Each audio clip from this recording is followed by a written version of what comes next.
안녕하세요. 옥하는 목사님의 로마서 강해 설교 시리즈를 들어주셔서 감사합니다. 오늘은 8번째 시간으로 로마서 2장 17절에서 3장 8절을 중심으로 유대인이라 칭하는 내가라는 제목의 말씀을 들으시겠습니다. 먼저 제가 본문을 읽어드리겠습니다.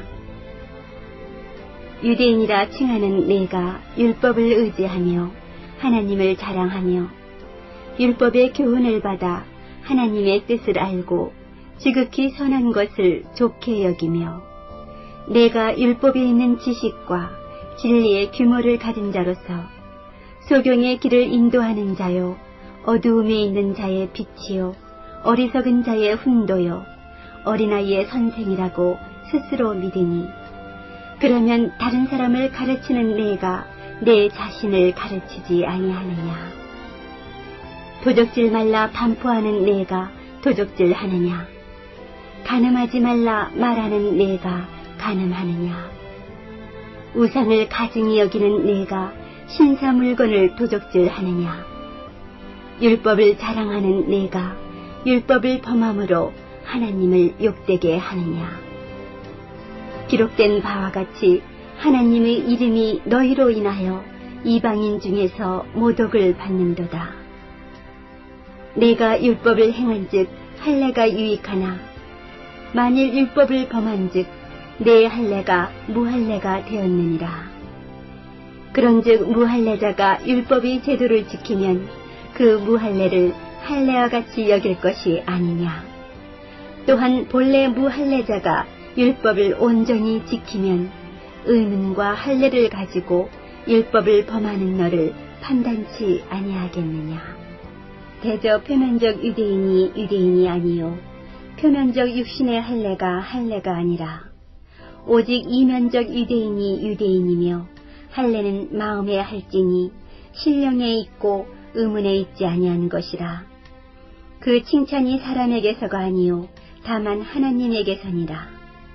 그런즉 유대인의 나음이 무엇이며 할례의 유익이 무엇이며 범사에 많으니 첫째는 저희가 하나님의 말씀을 맡았음이니라. 어떤 자들이 믿지 아니하였으면 어찌하리요.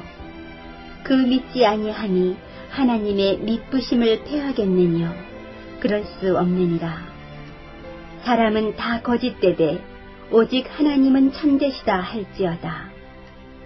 기록된 바 주께서 주의 말씀에 의롭다함을 얻으시고 판단 받으실 때에 이기려 하심이라 함과 같으니라. 그러나 우리 불의가 하나님의 의를 드러나게 하면 무슨 말 하리요. 내가 사람의 말하는 대로 말하노니 진노를 내리시는 하나님이 불의하시냐. 결코 그렇지 아니하니라. 만일 그러하면 하나님께서 어찌 세상을 심판하시리요. 그러나 나의 거짓말로 하나님의 참되심이 더 풍성하여 그의 영광이 되었으면 어찌 나도 죄인처럼 심판을 받으리요. 또는 그러면 선을 이루기 위하여 악을 행하자 하지 않겠느냐. 어떤 이들이 이렇게 비방하여 우리가 이런 말을 한다고 하니 저희가 정죄받는 것이 옳으니라. 아멘.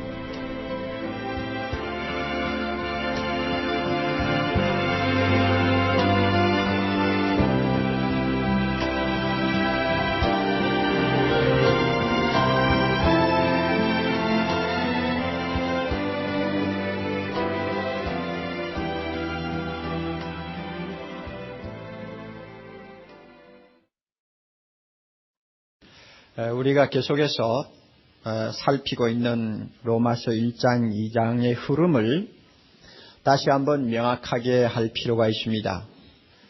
이 세상에는 하나님의 진노를 피하고 심판을 면할 수 있는 자가 아무도 없다는 것이 전체의 주제고 그 사실을 하나하나 증명하는 말씀이 마치 칼로 찔러서 쪼개듯이 세밀하게 구체적으로 설명되고 있습니다. 모두가 우상숭배하는 자요 각종 불의를 행하는 자요 그래도 남보다는 선하다 하는 교만을 가진 자들이라고 정죄하고 있습니다. 이 정도 되었으면 이 세상에 거하는 사람은 하나도 예외 없이 다 이 말씀에 포함되고 이 심판에 모두가 다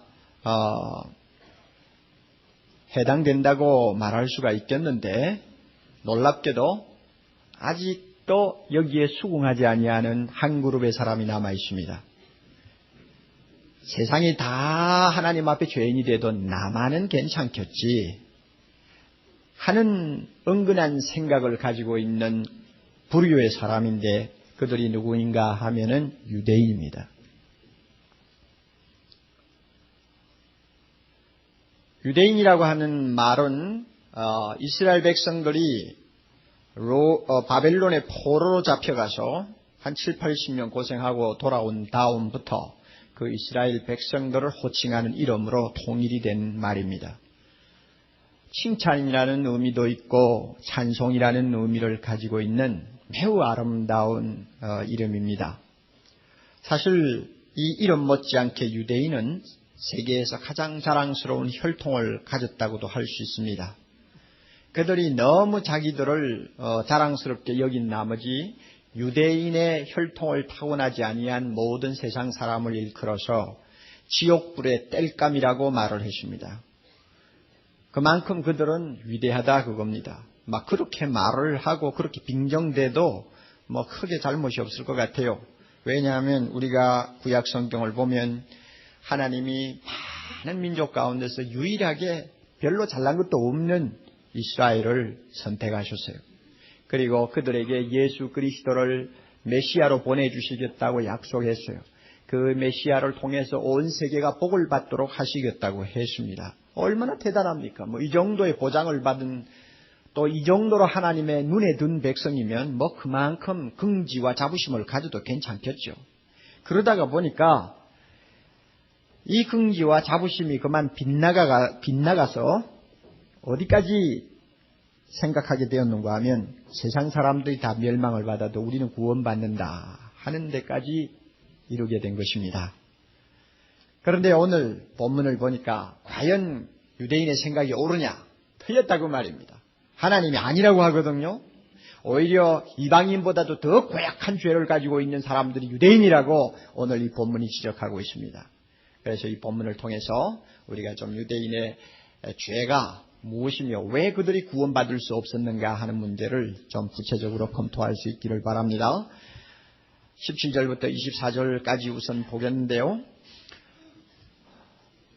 본문이 오늘 길지 않습니까? 그러므로 제가 짧은 시간 안에 다 소화를 해서 여러분에게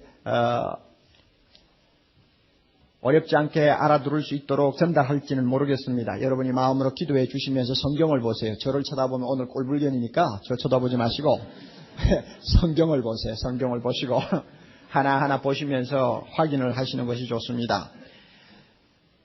17절 유대인이라 칭하는 내가, 이 유대인의 긍지를 지금 꼬집는 말입니다. 유대인이라고 말하는 네가 말이야 하고 그 마음속에 있는 어떤 특권의식을 지적하는 것입니다. 그들은 어떤 특권을 갖고 있습니까? 율법을 의지하는 사람들입니다. 이 말은 율법을 기댄다는 뜻입니다. 율법만 가지고 있으면 하나님이 복을 주시고 세상에서 가장 우월한 민족이 될 수 있다고 항상 이 율법을 기대고 사는 사람이라 그런 의미입니다.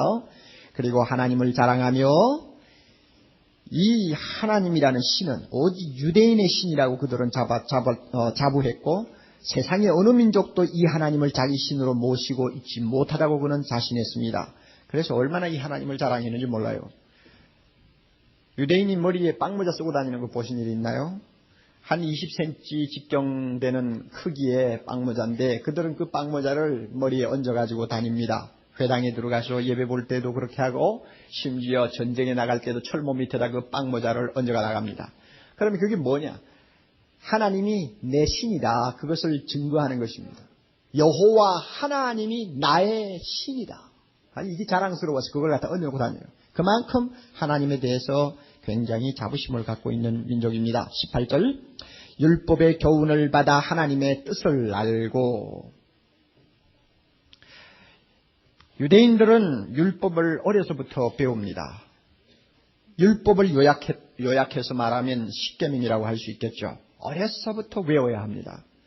그래서 십계명 한번 외워봐 하면은 아무리 뒹굴던 아이라도 벌떡 일어나가지고 서서 아주 부동자세로 1계명부터 10계명까지 외우는 것이 자녀들의 교육으로 되어 있습니다. 그러니까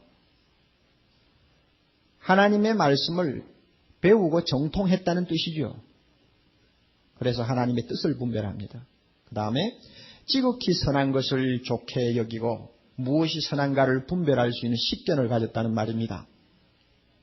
19절에 내가 율법에 있는 지식과 진리의 규모를 가진 자로서 진리와 지식의 규모를 가졌다는 말은 성경을 많이 하니까 진리에 대한 전반적인 윤곽을 파악하고 있다는 말입니다. 꿰뚫려 본다는 말이에요.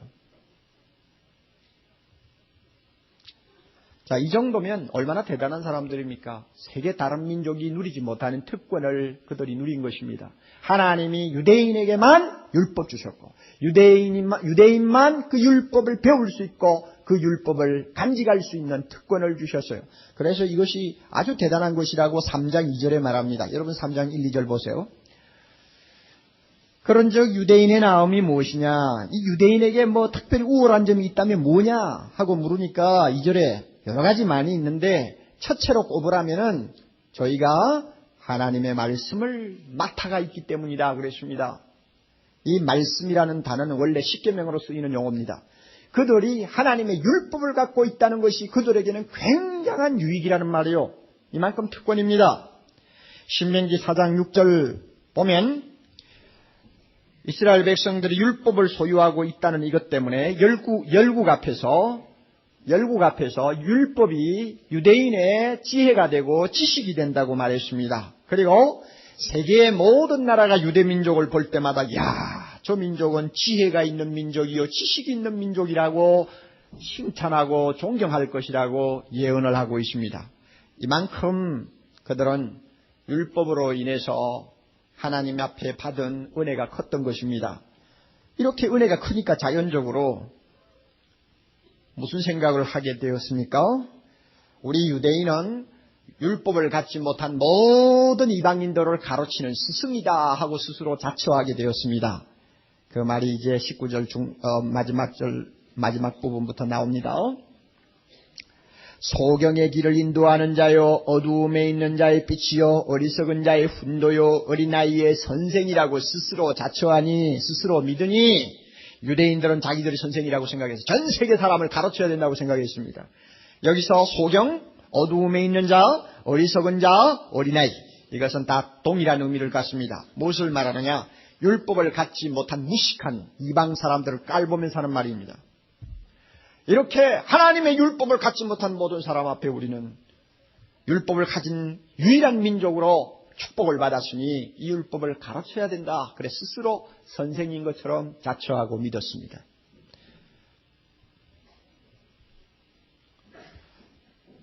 여기까지는 유대인들에게 잘못이 없어요. 그들이 율법을 가졌다는 거 자랑스럽게 생각하는 거 당연하고요. 또 율법이 없는 이방인들을 가르쳐야 된다고 하는 책임도 느낀 거 잘한 것입니다. 그러면 무엇이 문제냐? 하나님께서 이제 구체적으로 지적합니다. 무엇이 문제냐? 아는 것만큼 순종해야 하고 입으로 가르치는 것만큼 실천해야 하는데 이것이 안 됐다는 것입니다. 율법을 압니까? 정통합니까? 꿰뚫려 봅니까? 그렇다면 그만큼 아는 것만큼 순종해야 되는데 순종이 따라오지 못해. 전 세계 사람들을 가르치는 선생이라고 자처합니까? 그래서 남을 아주 가르치기를 좋아합니까? 그렇다면 가르치는 것만큼 자기가 실천해야 되는데 그렇게 못해? 그것을 지금 이제 하나님이 지적합니다. 21절 봅니다. 그러면 다른 사람을 가르치는 내가 네 자신을 가르치지 않느냐? 참 기막힌 이야기죠. 도적질 말라 반포하는 내가 도적질하느냐? 반포한다 하는 말은 아주 큰 소리로 떠든단 말이에요. 도적질하면 죄요 계명을 어기는 것이다. 몇 계명에 저촉되는 죄다 하면서 그들은 전문적으로 이야기를 하지만 말은 그렇게 하면서 실상 자기들은 무슨 짓을 하느냐? 도적질을 한다 그 말이에요. 유대인들이 어떤 도적질을 했는지 제가 구체적으로 몰라요. 그러나 상식적으로 아는 것이 있습니다. 여러분 지난 수백 년 동안 전당포, 고리대금업자 한마디로 말하면 간접적인 도둑질이라고 할 수 있는 그런 직업을 가진 민족으로서 가장 명성을 떨친, 악명을 떨친 민족이 있다면 유대민족입니다. 우린 작품에서도 그런 예가 많이 나오는 걸 봅니다. 도둑질하는 사람들이요. 그 다음에 가늠하지 말라고 말하는 네가 가늠하느냐? 저는 유대민족이 성적으로 얼마나 범죄를 했는지 잘 몰라요. 그러나 기록을 보면은 유대민족의 랍비들 중에서 성적으로 범죄해가지고 큰 무리를 일으킨 사례들이 여러 가지가 있습니다. 구약 성경을 보면은 유대인들이 우상숭배를 하면서 성적으로 얼마나 혼란해지는 것을 우리는 여러 선지자들의 성경을 통해서 발견합니다. 그러니까 간음을 하면은 7계명 범한다고 가르치면서도 자기들은 은밀하게 간음죄를 범하고 있다고 말입니다. 하나님을 속일 수가 없죠. 우상을 가증히 여기는 네가 신사 물건을 도둑질하느냐. 한 가지 알아두십시오. 유대 사람들은 본래 이 우상 숭배에 아주 타고난 천부적인 소질이 있는 사람들입니다. 그래서 하나님을 섬기면서도 조금만 여유가 생기면 우상으로 돌아갔습니다. 이것이 우리 구약에서 보는 유대민족의 일종의 종교 역사입니다. 그런데 놀랍게도 우상 숭배로 인해서 하나님 앞에 무서운 형벌을 받아가지고 바벨론의 포로가 되어 잡혀간 후 거기서 한 7, 80년 동안 환난과 고통 속에서 연단을 받아가지고 그들이 새 사람이 되어서 돌아왔습니다. 포로 생활에서 돌아온 백성들은 주전 538년부터 바울이 로마서를 기록하던 이 당시까지 약 600년 동안 한 번도 우상 숭배에 빠진 일이 없습니다. 놀라운 일이죠. 한 번도 우상 숭배를 용납한 일이 없습니다. 그만큼 철저했습니다. 그러니까 여기서 우상을 가증히 여긴다고 하나님이 인정했어요. 그거 좋은 겁니다. 우상을 가증히 여기는 우상을 아주 나쁜 것으로 취급하는 것은 잘했는데 뭐 했어요? 뭐 했나요? 신사 물건을 도둑질했다. 절간에 가가지고 도적질을 했다고 말입니다. 절간에 가서 도적질을 한 구체적인 예가 뭔지 저는 잘 몰라요. 그러나 여러 가지 기록들을 보면 자기는 우상 숭배를 하지 않으면서 돈벌이가 된다 하면은 우상에 관한 모든 것을 뒷거래하는 짓을 했습니다. 무슨 뜻인지 아시겠죠? 돈벌이만 된다 하면은 신상도 갖다 팔고 돈벌이가 된다 하면은 우상 섬기는데 필요한 여러 가지 자질구레한 것들을 전부 다 가지고 장사했다 그 말입니다. 그리고 장사하는데 좀 부족하다 싶으면 도둑질도 했다 그 말이에요. 그리고 훔친 것을 사가지고 팔아먹었다 그 말이에요. 그러니까 유대인들은 자기는 우상 숭배 안 하지만은 돈 벌어서 좋고 이방 사람들은 훔친 물건 뒷거래하니까 아무래도 싸게 사지 않겠어? 그래서 싸게 사서 자기 신을 모시니까 더 좋고 그래서 세상 말로 누이 좋고 매부 좋다는 식이 돼버린 것입니다. 여기에 지금 말하고 있는 도적질이니 간음이니 우상 물건을 도적질하는 것이라든지 이런 것들은 유대 사람들이 율법을 알고 가르치면서 보이지 않는 면에 그 말씀대로 살지 못하고 있다는 것을 알려주는 한두 가지 사례에 지나지 않습니다. 그 결과로 어떻게 됐나요? 23절, 24절 보면 하나님을 찬송케 하려고 선택받은 그들이 하나님을 욕되게 하고 그 다음에 그 이름이 이방인에게 모욕을 받게 만들었습니다. 그러면 유대인의 죄를 한마디로 말하면 뭐라고 할 수 있느냐? 종교적 위선자들이라 그 말입니다. 위선은 겉으로만 착한 체 하는 것입니다. 언행이 일치하지 아니하는 것입니다. 입은 거룩한데 행동은 거룩하지 못한 것을 말합니다. 도적질, 간음, 우상숭배는 세상에 흔해 빠진 죄들이고 또 누구나 잘못하면 빠질 수 있는 죄입니다. 그러나 이제 중요합니다. 잘 들어두십시오. 똑같은 죄라도 유대인이 범할 때는 그 죄가 더 큰 죄가 되는 것입니다. 똑같은 죄, 도둑질, 간음 똑같은 죄지만 유대인이 범하면 더 큰 죄가 된다. 세 가지 이유가 있어요. 왜 큰 죄가 되느냐? 알면서 범하기 때문에 더 큰 죄가 됩니다.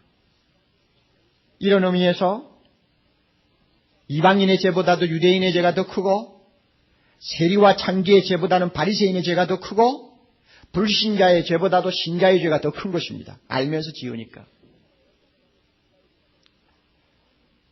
또 똑같은 죄라도 유대인의 죄가 더 큰 이유가 뭐냐? 말로는 안 된다 하고 소리치면서 행동으로는 괜찮다 하는 식으로 표리가 다르게 행동하기 때문에 이것은 하나님 앞에 무서운 죄입니다. 그래서 마태복음 23장 3절 예수님께서는 이 사실을 꼬집어가지고 저희는 말만 하고 행치 아니한다 그랬습니다. 그래서 무엇과 같으냐? 회칠한 무덤과 같다고 그랬습니다. 겉으로는 굉장히 아름답고 호화롭게 꾸며놓은 무덤이지만 속에는 더러운 것이 있는 것과 같이 그들은 입으로는 요란하게 떠들지만 거룩한 말을 많이 하지만 삶에는 거룩한 행동이 따라오지 못하는 썩은 냄새나는 인간이다 그 말입니다. 그러니까 이 이중성 때문에 똑같은 죄라도 유대인의 죄가 더 크다는 말이에요. 또 다른 이유가 하나 있습니다. 결과적으로 하나님을 욕되게 하기 때문에 그렇습니다. 이방인이 죄를 범하면 하나님에게 욕돌리잖아요. 그러나 유대인이 죄를 범하면 하나님에게 욕돌리게 되어 있습니다. 사랑하는 형제자매 여러분, 우리는 지금 유대인의 죄를 이야기합니다. 그러나 유대인이 섬기는 하나님, 우리가 섬깁니다. 유대인이 배우고 또 실천하려고 하던 율법, 오늘 우리가 손에 들고 읽고 배우고 있습니다. 그러므로 유대인의 문제는 남의 이야기가 아닙니다. 바로 우리 자신의 이야기일 수 있습니다. 우리는 성경을 많이 알고 거룩한 말을 많이 하는 이 사실을 피할 수가 없습니다. 그러나 알면서 죄를 범해 말과 행동이 틀려 그 결과로 예수 안 믿는 사람들에게 하나님을 모독하게 만들어 이와 같은 잘못을 범할 수 있는 가능성이 우리 모두에게 있다는 사실을 깊이 명심해 둘 필요가 있습니다. 다시 말하면 안 믿는 사람이 범하는 죄보다도 우리가 죄를 범하면 그 죄는 더 크게 취급될 수 있다는 사실을 기억하시라 그 말입니다. 마태복음 7장 21절 나더러 주여 주여 하는 자마다 천국에 다 들어갈 것이 아니요 다만 하늘에 계신 내 아버지의 뜻대로 행하는 자라야 들어가리라. 주님께서 입만 가지고 위선을 떠는 사람은 절대로 천국에 들어오지 못한다고 했어요. 아무리 믿음이 좋아도 그 믿음은 가짜기 때문에 천국에 넣지를 못합니다. 선지자 노릇을 하는 아주 귀한 직분을 가진 사람도 위선자는 천국에 못 들어온다고 그랬어요. 귀신을 쫓아내고 권능을 베푸는 특별한 은사를 받은 사람도 위선하면 하나님 나라에 들어올 수 없다고 합니다. 성직을 가졌다고 해서 위선 안 하느냐? 저는 그렇게 보지 않습니다. 유대민족이 세계 모든 민족 위에 뛰어난 우월성을 갖고 있었다는 그 사실 때문에 오히려 더 위선자가 된 것처럼 오늘날도 교회 안에서 목사 혹은 장로 혹은 집사 등등 직분을 가진 것이 오히려 그 사람을 더 위선자로 만들 수 있는 위험과 또 가능성이 많다는 사실 인정해야 합니다. 2, 3년 전에 제가 이 강단에서 예를 들었던 케이스입니다. 그때는 제가 이름을 분명히 밝혔습니다만 지금은 밝히지 않겠어요. 미국에서 텔레비 방송으로 유명한 목사입니다. 텔레비의 인기도를 따지면은 1위를 가라 1, 2를 다툴 정도의 인기도를 누리던 사람입니다. 많은 사람이 그 사람을 통해서 예수도 믿었고 또 병 고치는 축복도 받았고 또 여러 가지 인생 문제를 해결받기도 했습니다. 그런데 나중에 그 사람이 창녀하고 불륜의 강제를 갖고 있다는 것이 드러나 버렸습니다. 그래서 텔레비에서 물러났죠. 물러나서 한 반년 정도 지나다가 이 사람이 다시 텔레비 앞에 나타났습니다. 그 이유는 내가 죄를 범하고 보니까 죄를 짓고 사는 사람이 얼마나 불쌍한지 복음을 전하지 아니할 수가 없어 다시 나왔다고 했습니다. 그렇게 나왔으니 누가 맡겼어요. 그래서 텔레비에서 다시 활동을 시작했는데 최근에 들어서 또 창녀하고 놀아나는 것이 더 발각이 나버렸습니다. 그래서 미국이 그만 떠들썩하게 됐습니다. 남보기에 능력이 많다고 해서 위선 안 하느냐? 그렇지 않다 그 말이요. 또 어떤 성직을 가졌다고 해서 위선 안 하느냐? 그렇지 않다 그 말이요. 성경을 많이 아는 사람일수록 위선하기 쉽고 직분이 높을수록 위선할 수 있다는 것 우리가 여기서 배워야 합니다. 여러분 여기서 한 가지 중요한 거 여러분이 알고 넘어가셔야 됩니다. 믿으면 천국 간다는데 왜 순종을 그렇게 강조하고 필수적으로 이야기를 하느냐 하고 여러분이 질문을 가질 수 있습니다. 행위 구원을 오히려 강조하는 모순에 빠지지 않느냐 하고 좀 똑똑한 사람들은 자기 나름대로 갸우뚱할 수도 있습니다. 그런데 알아두십시오. 우리가 구원받는 거 그리고 구원받은 자로서 하나님의 말씀을 손에 들고 아침 저녁 읽을 수 있는 이것은 얼마나 귀한 하나님의 은혜인지 모릅니다. 이스라엘 백성들이 유대민족이 율법을 받은 것과 똑같은 축복을 받은 것입니다. 은혜요, 은혜. 그러면 순종이 뭐냐? 구원받는 수단이냐? 아니요. 은혜에 대한 보답입니다. 순종이라는 것을 여러분이 바로 해석해야 합니다. 은혜에 대한 보답이요. 나 같은 죄인을 구원해 주신 은혜 때문에 그 은혜가 너무 고마워서 보답하는 의미로 순종하는 것이요. 이런 의미에서 믿는 자는 반드시 순종하게 되어 있습니다. 참 믿음은 순종을 통해서 그 진가를 구별할 수 있게 됩니다. 그럼에도 불구하고 온전하게 순종 못하는 자기 자신을 놓고 고민을 하지 않습니까? 여러분 문제가 있습니다. 성경을 좀 안다는 것만 가지고 교만하고 떠듭니까? 문제가 있습니다. 이 위선을 우리는 피해야 합니다. 25절부터 29절까지는 유대인에게 있어서 두 번째 문제를 다룹니다. 그것은 유대인들이 굉장히 끔찍하게 생각하는 할례를 지금 다루고 있습니다. 할례가 무엇이냐고 여러분이 제가 설명을 안 해도 되겠죠? 창세기 17장에 보면 하나님께서 유대민족의 조상인 아브라함과 언약을 맺으십니다. 약속을 하신다 그 말이요. 그 언약의 핵심은 두 가지로 나눌 수 있습니다. 아브라함 보고 하나님이 말씀합니다. 너는 열국의 아비가 되리라. 그래서 선민으로서의 축복을 받았습니다. 복의 근원으로서 축복을 받았습니다. 그 다음에 또 하나 중요한 거 있어요. 하나님이 말씀합니다. 나는 너와 네 후손의 하나님이 되리라. 이 약속입니다. 그래서 하나님은 유대민족의 주권자가 되시고 보호자가 되시고 축복자가 되신다고 하는 것입니다. 이렇게 하나님께서 아브라함과 언약을 맺었는데 할례가 뭐냐? 이 언약을 통해서 하나님이 주시겠다고 약속한 모든 축복에 가담할 수 있는 특권을 부여받는 표입니다. 이것이 할례입니다. 그래서 아브라함의 자손들은 태어나자마자 8일 만에 꼭 할례를 받습니다. 그리고 그것을 굉장히 긍지로 생각을 합니다.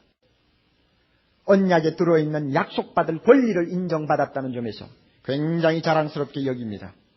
이렇게 할례를 크게 생각하다가 보니까 유대인이 어떻게 착각을 하게 되었느냐 하면 할례만 받으면 구원은 자동 케이스다. 이렇게 착각했습니다. 할례를 구원의 수단으로 간주한 것입니다. 그래서 그들이 쓴 글을 좀 보면 이런 말들이 있습니다.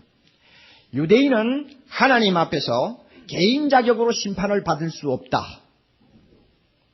그들은 국가적으로 민족적으로 구원의 약속을 받았기 때문에 개인은 그 민족 속에 포함이 되어서 자동적으로 구원받게 되어 있다. 이렇게 말합니다. 그래서 더 나아가서 할례만 있으면 비록 죄인이라도 믿음이 없어도 순종치 않아도 아브라함의 혈통을 타고난 유대인은 천국을 다 상속받게 된다고 하는 말까지 하고 있습니다.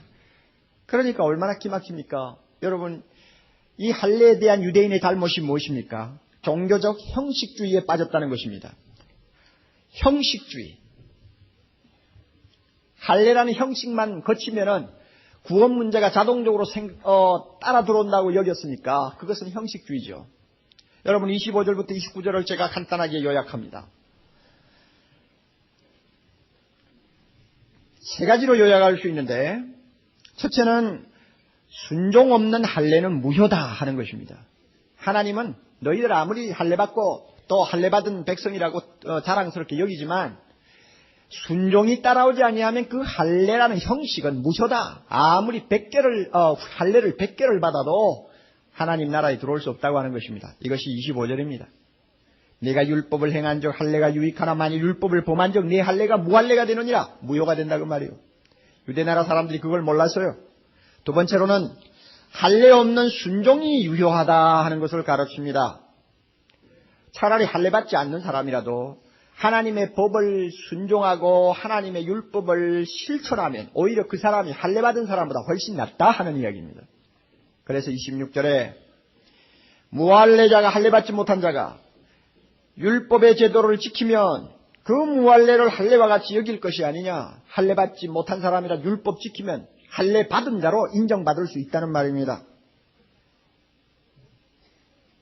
또한 본래 무할례자가 율법을 온전히 지키면 의문과 할례를 가지고 율법을 범하는 너를 판단치 않겠느냐. 의문과 할례하는 말은 글로 쓰여진 율법책, 이것을 말합니다. 그 율법책을 들고 할례를 받았다는 그것 가지고 순종 안 하는 너희보다도 오히려 율법도 없고 할례도 못 받은 사람이 순종을 하면 오히려 그 순종하는 사람이 너희를 심판할 수 있는 자리에 있지 않겠느냐. 그러니까 어느 쪽이 더 유효하냐 그 말입니다. 순종하는 쪽이 더 유효하다는 말이요. 그 다음에 세 번째로는 29절입니다. 진짜 할례는 몸에다 표를 남기는 것이 아니라 성령으로 마음이 변화되는 데 있다고 가르칩니다. 그래서 이면적 유대인, 즉 영적으로 할례 받은 유대인이 진짜 유대인이지 몸에 할례를 받은 사람은 진짜 유대인이 아니라고 말합니다. 그러므로 할례는 마음의 변화를 받는 것을 말하지 칼로 살을 좀 찢어내는 것을 말하는 것이 아니라고 말합니다. 따라서 성령을 통하여 마음이 할례를 받아 새 사람이 된 자라야 하나님으로부터 칭찬을 받지, 몸에다가 어떤 칼자국을 남긴 사람이 하나님으로부터 칭찬받을 수 없다는 것을 29절에 단적으로 이야기합니다. 여러분, 할례 받은 사람이 순종하지 않는 것은 굉장히 큰 모순입니다. 이 유대인의 경우입니다. 왜냐하면 할례는 언약에 동참하는 것이라고 말했죠. 그런데 그 언약의 핵심이 하나님은 유대민족의 신이 된다고 약속한 것입니다. 그렇다면 하나님이 나는 내 하나님이 되겠다고 약속을 하셨으니까 할례를 받은 사람은 그 하나님을 모셔야 됩니다. 어떻게 모시느냐? 왕으로, 주인으로, 절대 권력자로 모시는 것입니다. 그렇게 모신다는 것은 그 하나님 앞에는 이유여하를 막론하고 순종하겠다는 것을 전제하는 것입니다. 그러므로 할례를 받으면 하나님 앞에 무조건 순종해야 됩니다. 그런데 이상하게 그렇게 하지를 않았어요. 갈라디아 5장 3절, 내가 할례를 받는 각 사람에게 다시 증거하노니 그는 율법 전체를 행할 의무를 가진 자라. 할례 받으면 율법을 순종해야 할 의무가 따르는 것이 바로 여기에 있습니다. 그런데 그들은 그렇게 하지 않았습니다. 순종의 책임을 차버렸습니다. 여러분, 우리가 형식과 내용이라는 것을 놓고 볼 때는 두 가지가 다 중요합니다. 유대인에게는 할례 받는 것도 중요합니다. 형식이니까요. 그 다음에 할례 받은 자가 순종하는 것도 중요합니다. 그것은 내용이니까요. 할 수만 있다면 두 가지를 다 가지는 것이 좋지요. 그러나 그것이 여의치 아니할 때는 둘 중에 어느 것을 놓는 것이 바람직합니까? 어느 것을 포기하는 것이 바람직합니까? 형식을 포기하는 것이 바람직합니다. 둘을 다 가지지 못할 때는 형식을 포기하고 내용을 가져야 됩니다. 다시 말하면 할례를 포기하고 말씀을 순종하는 삶을 따라가야 된다는 말입니다. 어떤 사람은 할례를 사인과 같이 사인에다가 비유를 했습니다. 여러분, 사인이라는 거, 도장 친다는 것은 무엇을 의미합니까? 특별히 값이 나가는 진품일 때 그 물건에다가 사인을 해놓는다든지 아니면 증서에다가 도장을 치지요. 그래서 그 도장을 보면 그 안에 든 물건이 진짜 중요한 것이다 하는 것을 우리가 압니다. 그러므로 내용이 신통치 않으면 도장은 의미가 없어지는 것입니다. 지난번 가짜악기 사건이 한번 터졌지요. 가짜악기 거래 사건이 터졌는데 그 안에 아마 바이올린도 아마 들어있을 거예요. 저는 바이올린에 대해서 잘 모르지만은 17세기, 18세기에 이태리에서 생산되던 그 부르의 그 진품은 이제 나오지 않는다고 합니다. 그러니까 얼마나 값이 비싼지.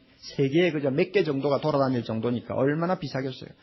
나 잘 몰라요. 그러나 이름은 좀 알아. 이태리의 아마티라든지 또 뭐죠? 스트라디바리라든가 그리고 과르넬이라든지 하는 이런 바이올린은 뭐 이거는 뭐 굉장한 고가품으로서 그 손에 넣으려면은 뭐 상당히 노력해야 됩니다. 돈도 많이 듭니다. 그러니까 그러한 진품은 반드시 사인이 있기 마련이고 아니면 증서가 있기 마련입니다. 왜? 가짜가 아니라는 것을 증명하기 위해서입니다. 이럴 때 내용이 참 가치가 있는 것일 때 형식이라고 하는 도장이 중요한 것이지 내용이 뭐 인형이나 그저 값싼 어떤 책 몇 권 넣어놓고 사인 100번 해봤자 소용없지 않습니까? 그렇죠? 싸구려 바이올린 아무리 안에다 넣고 사인을 해봤자 그 소용없는 거예요. 마찬가지로 할례는 사인이요. 순종은 값진 불후의 진품인 바이올린이요. 그러므로 할례가 유효하려면 내용인 순종의 삶이 따라야 된단 말입니다. 그런데 그것이 안 됐다는 것입니다. 오늘 우리에게도 이 형식주의는 굉장히 위험한 함정입니다. 유대인의 문제만이 아닙니다. 교회 생활에 익숙하고 신앙생활에 익숙해지는 것이 우리에게 불행을 가져올 수 있다는 사실을 항상 명심해야 합니다. 오래 믿다 보면 주일 예배나 세례를 받는 형식이 습관화되어 버립니다. 그리고 성찬에 참여하고 아침에 일어나서 기도하고 성경 읽고 그 다음에 아주 습관적으로 교회에 드나드는 것이 몸에 배어버립니다. 그러다가 보니까 마음이 담겨있지 아니하는 행동을 합니다. 형식을 굉장히 중요하게 따지면서도 내용을 잃어버리기 쉽다는 말입니다. 여러분 신앙 경력 내세우지 마세요. 신앙 경력은 형식이에요. 중요한 것은 내용이 있어야 합니다. 세례받은 지 몇 년 됐다고 자랑하지 마세요. 우리 교회에서 세례받은 연도를 크게 우리가 다루지 않는 이유가 있습니다. 어떤 사람은 세례를 받으려고 하니까 여러 가지 마음에 가책되는 게 많아서 신앙생활 좀 바로 할 때 받겠다 하고 기다리다 보니 5년이 지나가고 10년이 지나가서 겨우 받는 사람도 있어요. 그 사람은 그래도 신중한 사람이요. 그런 사람은 세례 늦게 받았다고 해서 신앙이 모자라느냐 못하느냐 우리 그렇게 평가할 수 없어요. 어떤 사람은 그저 습관적으로 세례 받고 나서는 무책임하게 사는 사람들도 있어요. 그러니까 형식을 중요하게 여기는 사람은 결국 내용을 잃어버리게 된다 그 말입니다.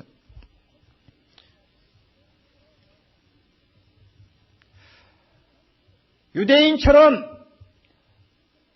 할례받은 형식 이것을 중요하게 여기고 그것 때문에 자동적으로 구원받을 수 있다고 생각하는 사람. 기독교인 중에서 나는 세례받았으니까 나는 교회생활 몇 년 했으니까 믿는 집안에 태어났으니까 그래도 주일은 안 빼먹고 다니니까 하는 이런 형식만 가지고 나는 구원받을 수 있다고 착각하는 사람. 어떤 사람이 비유를 들었는데 이런 사람은 무엇과 같으냐? 시멘트 포대를 낙하산 대신에 어깨에 걸치고 비행기에서 뛰어내리는 사람하고 같다고 그랬어요. 여러분 집에 가서 한번 해보세요. 아파트 한 10층에서 말이죠. 세멘트 푸대를 뒤집어 쓰고 한번 뛰어내려보라고요. 죽나 사나. 그런 형식만 붙들고 늘어지는 사람, 하나님 나라에 못 들어가는데 자기는 들어간다고 믿고 있으니까 그거는 스스로 자살행위나 다름이 없다는 이야기입니다. 유대인의 죄, 형식주의. 우리가 경계해야 합니다. 세 번째 유대인에게 드러나는 문제점이 있습니다. 그것은 3장 3절부터 8절까지의 내용입니다. 그런데 이 3장 3절부터 8절 이 본문은 읽어도 무슨 말인지 잘 이해가 안 되는 어려운 성경 본문 중에 하나로 꼽히고 있습니다. 그 말이 굉장히 묘하게 돌아가요. 그래서 참 힘들어요. 왜냐하면 이 내용이 이스라엘 백성들의 궤변을, 유대인의 궤변을 지금 이야기하는 것이기 때문에 알아들을 수가 없죠. 그래서 유대인은 위선자다, 유대인은 형식주의자다, 그러면서 구원받을 수 있다고 착각하는 것은 잘못이다 하고 바울이 따지니까 유대인의 마음속에 자기를 정당화하기 위한 이상한 이제 그 질문을 던지는 것입니다. 그 질문을 여기에 적어놓고 그 질문에 대해서 바울이 어떻게 대답하는가를 지금 이야기하고 있습니다. 그래서 여러분이 성경을 읽어가면서는 뜻을 정확하게 파악하기 어렵습니다. 그러니까 제가 알아듣기 쉬운 말로 이 내용을 여러분들에게 전달해 드릴 테니까 한번 조용히 들어보세요. 유대인이 바울에게 질문을 합니다. 자, 당신 말대로 유대인 중 어떤 사람이 하나님의 율법을 순종하지 않아서 구원받지 못한다면 이것은 하나님이 우리하고 약속한 언약을 일방적으로 깨트리는 것이 아니고 무엇인가? 선택하고 할례 받으라고 할 때는 언제고 우리를 버릴 때는 언젠가? 그런 하나님을 신뢰할 수 있다고 생각하는가? 이것이 유대인의 질문이요. 여기에 대해서 바울은 대답합니다. 하나님을 신뢰할 수 없다니 무슨 말인가? 당신이 불순종해서 하나님이 버리신다면 그것은 하나님을 신뢰할 수 있는 가장 좋은 증거라고 해야지. 아니 생각해 보시오. 죄를 적당히 보아주면서 옳고 그른 것을 바로 분별하지 못하는 하나님을 믿을 수 있겠어? 말도 안 되죠. 하나님은 항상 의로운 분이요. 다윗이 뭐라고 했어? 그가 시편 51편 4절에 하나님의 말씀은 어느 것이나 의롭지 않는 것이 없고 하나님의 판단은 어느 것이나 옳지 않는 것이 없다고 하지 않았어? 유대인이 또 질문합니다. 좋아요. 그렇다면 한마디 더 합시다. 당신 말을 들으니 우리가 불순종한 것은 하나님의 의로우심을 드러내는 기회를 만들어 주었다는 소린데 그렇다면 하나님 편에서는 잘된 것 아니요. 좋은 결과가 나왔으니 말이요. 그런데 왜 우리를 향해서 진노하는 것입니까? 우리가 죄를 더 지울수록 하나님은 더 의롭게 보일 거 아니요. 그러니까 죄를 더 지울수록 하나님은 유익하니요. 그럼에도 불구하고 우리를 죄인 취급한다는 것은 그건 말도 안 되는 이야기요. 오히려 공로상을 주어야지. 바울의 대답입니다. 당신들이 그렇게 궤변을 늘어놓는 악한 마음을 가지고 있기 때문에 하나님이 정죄하는 것이요. 이렇게 해서 내용이 끝납니다. 여러분 여기서 우리가 발견할 수 있는 것은 유대인들이 자신의 잘못을 조금 더 인정하지 않는다는 사실입니다. 하나님과 자기들은 언약의 당사자들이므로 자기들이 잘못되었으면 하나님도 잘못됐다는 식으로 논리를 펴는 것입니다. 그래서 자기의 위선, 형식주의를 정당화하려고 합니다. 인간이 한번 죄에 빠지고 즉시 회개하지 않을 때에는 자기 잘못을 정당화하는데 놀라운 재간을 피울 수 있다는 사실을 우리는 유대인을 통해서 발견할 수 있습니다. 사람이 완악해지는 것은 세 단계가 있어요. 첫째는 죄를 범하는 것이고 두 번째는 회개하지 않는 것이고 세 번째는 뭡니까? 자기 행동을 뭐 하는 것입니까? 정당화하는 것입니다. 그러므로 자기 행동을 정당화하는 자리까지 갔다 하면 그는 갈 때까지 다 간 사람이요. 유대인이 왜 악하냐? 유대인이 왜 하나님의 심판을 피할 수 없느냐? 갈 때까지 다 간 사람들이요. 그것을 3장 3절에서 8절까지 내용이 우리에게 가르쳐 줍니다. 여러분, 자기 행동에 대해서 자기를 자꾸 정당화하려고 하는 것이 어떻게 유대인의 죄만이겠습니까? 불행하게도 교회를 드나드는 형제들 중에는 마음속에 자기 행동을 정당화하려고 하는 습성에 빠져있는 자들이 없지 않아 있다는 것을 저는 알고 있습니다. 특별히 지성인 중에서 그렇습니다. 이 시간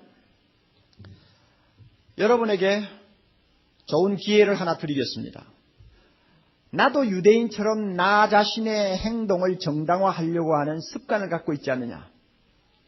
그것을 테스트할 수 있는 기회를 드리겠습니다. 4가지 케이스를 던지겠습니다. 여러분이 들으시고 4가지 중에서 한 가지라도 공감이 가가지고 자기도 모르게 옳은 말이야 하면은 아이고 나는 유대인이구나 하는 것을 알면 됩니다. 아시겠죠? 자, 가룟 유다에 대해서 예수 그리스도가 인류를 구원하려면 십자가에 못 박혀 죽어야 하는데 십자가에 못 박혀 죽으려면 누군가가 팔아야 될 거 아니야. 그래서 예수를 팔아먹고 대대손손이 저주를 받는 사람이 되어야 되는데 그 희생을 누가 치를 것이냐. 아무도 나서지를 않아. 그러니까 가룟 유다가 생각도 못해서 자기가 희생양이 된 거야. 그런데 왜 가룟 유다를 욕하냐? 왜 가룟 유다가 지옥 갔다고 하느냐? 상을 줘야지. 자, 이런 생각하는 사람이 있습니다. 마음으로 아멘 하면 자기는 유대인인 줄 아세요? 또 하나 던지죠. 에덴 동산의 선악과에 대해서. 왜 하나님이 선악과를 심어놓고 유혹을 받게 하냐? 그리고는 왜 그 결과를 힘없는 인간에게 다 뒤집어 씌우냐? 옳은 말이야. 옳은 말이야. 여러분 만약 생각이 되면 나는 유대인이요. 하나님의 사랑에 대해서. 아니 하나님이 그렇게 무한한 사랑을 가진 분이라면 만인을 무조건 구원해야 마땅하지 왜 믿는 자만 구원하냐 째째하게. 그러면 공감이 가. 참고 옳은 말이야. 그러면 여러분 유대인이요. 믿기만 하면 구원받는다고 하는데 왜 자꾸 순종하라고 떠드느냐. 응? 그러면 행위 구원에 빠지지.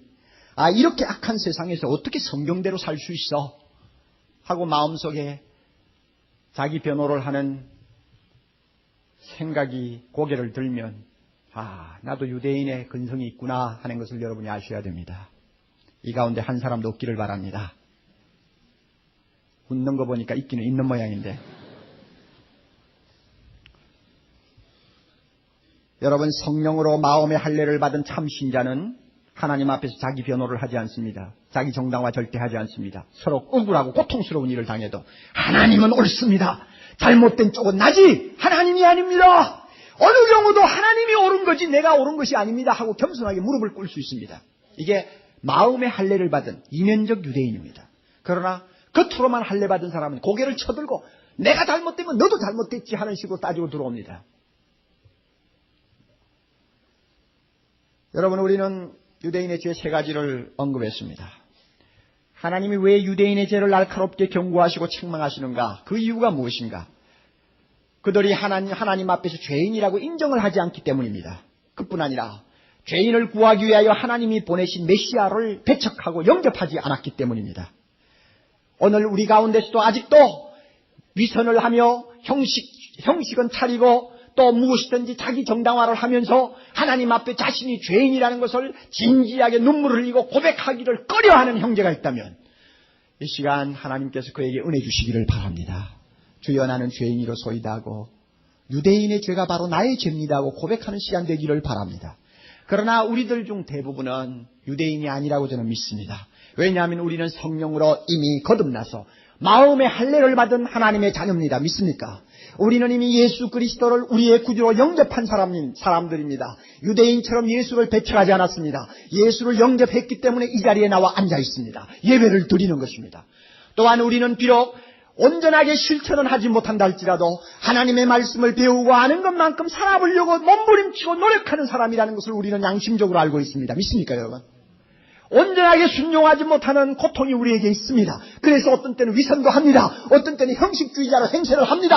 어떤 때는 나의 잘못된 것을 변호하려고 고개를 쳐들고 하나님 앞에 대들 때도 있습니다. 그러나 근본적으로 들어가 따져보면 내가 죄인이라는 것을 긍정하는 사람이요, 내가 실천하지 못한다는 데 대해서 부끄러움을 느끼는 사람이요, 말만 떠들고 행동이 따라오지 못한다는 데 대해서 가책을 받는 성령의 사람이라는 것을 우리는 압니다. 우리 모두에게 이와 같은 은혜 주신 것을 감사합시다. 그러나 여러분에게 아직도 이와 같은 마음의 할례를 받은 자의 양심이 없다면 이 시간 여러분의 마음에 새로운 할례 주시는 시간 되기를 바랍니다. 성령으로 여러분의 마음을 바꾸어 놓는 시간 되기를 바랍니다. 우리는 유대인이 될 수가 없습니다. 그러므로 순종해야 합니다. 매일매일 생활에서 우리 하나님이 이방 사람들에게 욕먹지 않도록, 모욕당하지 않도록 내가 아는 것만큼, 내가 말하는 것만큼 100%는 못될지라도 순종함으로써 하나님께 영광 돌리겠다는 것을 나의 최상의 이상으로 삼고 이 세상을 걸어가야 할 것입니다. 찬송가 377장을 한번 펴보시기 바랍니다. 377장을 보면 이 세상에서 하나님의 자녀로서 순종하며 사는 것이 가장 복된 길이라는 것을 가르쳐주고 있습니다. 예수 그리스도를 의지하며 순종하는 자만이 복을 받을 수 있고 매일매일 하나님 안에서 축복된 삶을 누릴 수 있다고 하는 것입니다. 이 찬송은 가사를 생각하면서 불러야 합니다. 곡보다도 가사를 생각하면서 여러분이 부르는 시간 되기를 바랍니다.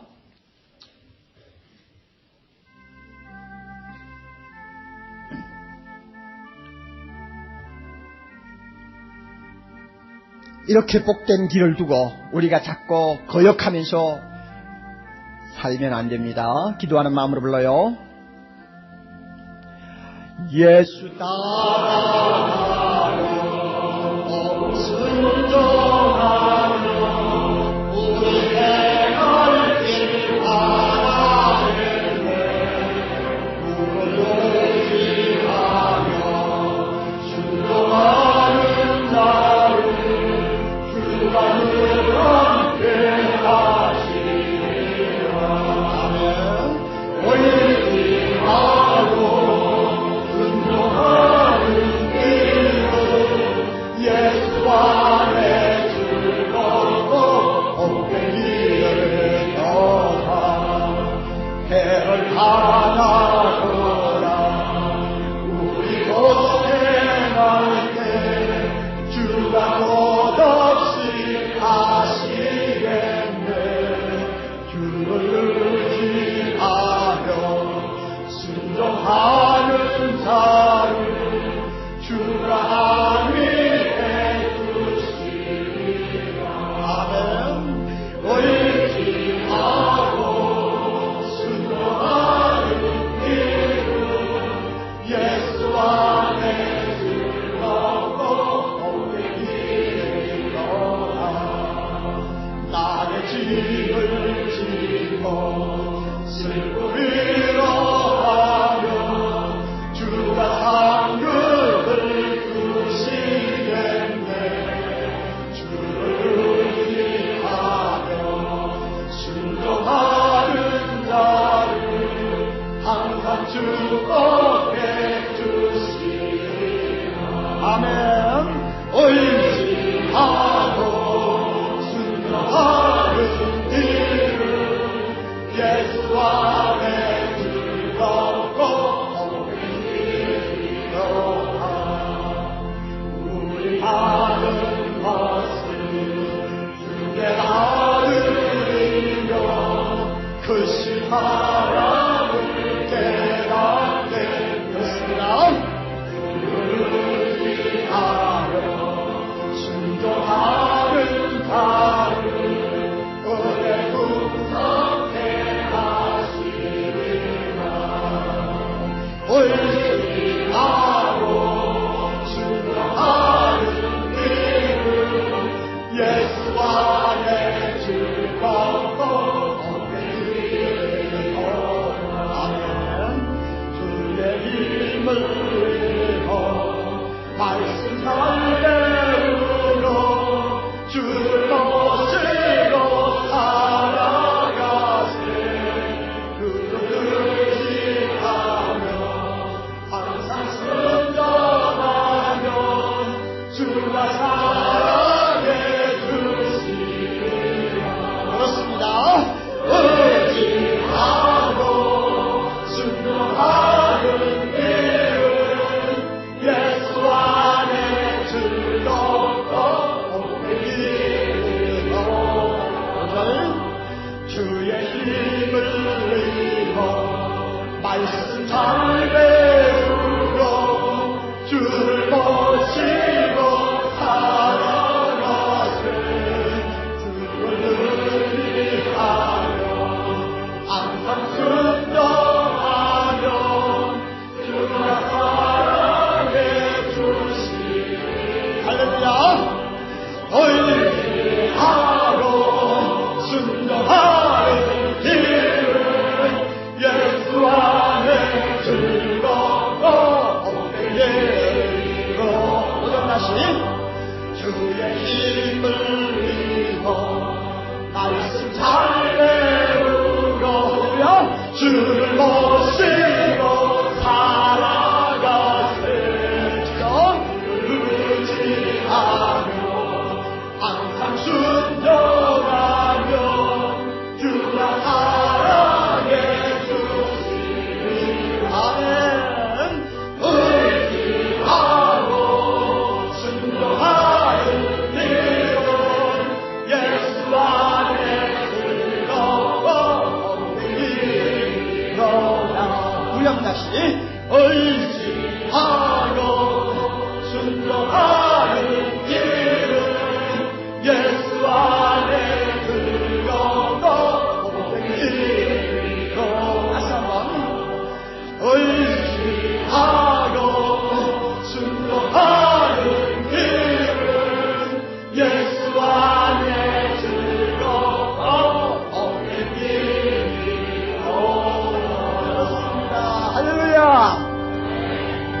여러분, 저와 여러분이 오늘 유대인을 통해서 가책을 많이 받았어요. 저도 많이 받고요. 그러나 우리는 유대인이 될 수가 없습니다. 순종하고 믿고 살면 복된 사람이 될 수 있습니다. 다 같이 기도하십시오. 하나님 아버지, 유대인의 거울을 앞에 놓고 우리 자신을 조용히 비춰봅니다. 나에게는 위선이 없습니까? 우리가 성경을 알고 있는 사람들이기 때문에 똑같은 도둑질이라도 세상 사람의 죄보다 우리의 죄가 더 크다는 것을 배웠습니다. 우리에게는 형식주의가 없습니까? 주여, 우리에게는 무엇이든지 내가 잘못되면 하나님 당신도 잘못됐다는 식으로 정당화하는 버릇이 없습니까? 주여, 우리를 긍휼히 여기시옵소서. 목사라고 날마다 강단에 서서 가르치는 부족한 정도, 유대인의 근성, 유대인의 악함이 내 가슴에 있는 것을 고백합니다. 사람은 보지 못하지만 은밀히 보시는 하나님 앞에는 숨길 수 없는 것들이 있음을 고백합니다. 자비로우신 주여, 사랑의 교회 성도들 마음을 살피시옵소서. 사람이 보지 못한다고 해서 우리는 깨끗한 것이 아닙니다. 은밀히 보시는 하나님 앞에 깨끗해야 합니다. 주여, 우리에게 다시 한번 은혜를 주셔서 마음의 할례를 받은 사람답게 하나님의 말씀에 순종하는 자녀가 되게 해주시기를 바랍니다. 하나님의 말씀을 알면 아는 것만큼 순종하는 자 되게 하시고, 하나님의 진리를 깨달으면 깨달은 것만큼 그 은혜에 감격하여 응답하고 보답하는 의미에서 순종하는 우리가 되게 해주시기를 바랍니다. 그렇게 함으로 인하여 우리를 통해서 세상에 안 믿는 모든 사람들이 하나님을 찬양하며 그 이름을 높이고 그 이름 앞에 경배하는 일이 일어날 수 있도록 축복해 주시옵소서. 오늘까지 우리 때문에 이방 사람들이, 예수 안 믿는 사람들이 하나님의 이름을 모욕한 일이 한두 번이 아님을 고백합니다. 주여, 우리를 손가락질하는 것이 아니라 하나님을 향해 손가락질하는 일이 너무 많았음을 고백합니다. 우리의 죄를 용서하시고 이제부터 믿고 아는 대로 순종하면서 빛과 소금이 되는 우리 모두가 되게 하옵소서. 예수님 이름으로 기도하옵나이다.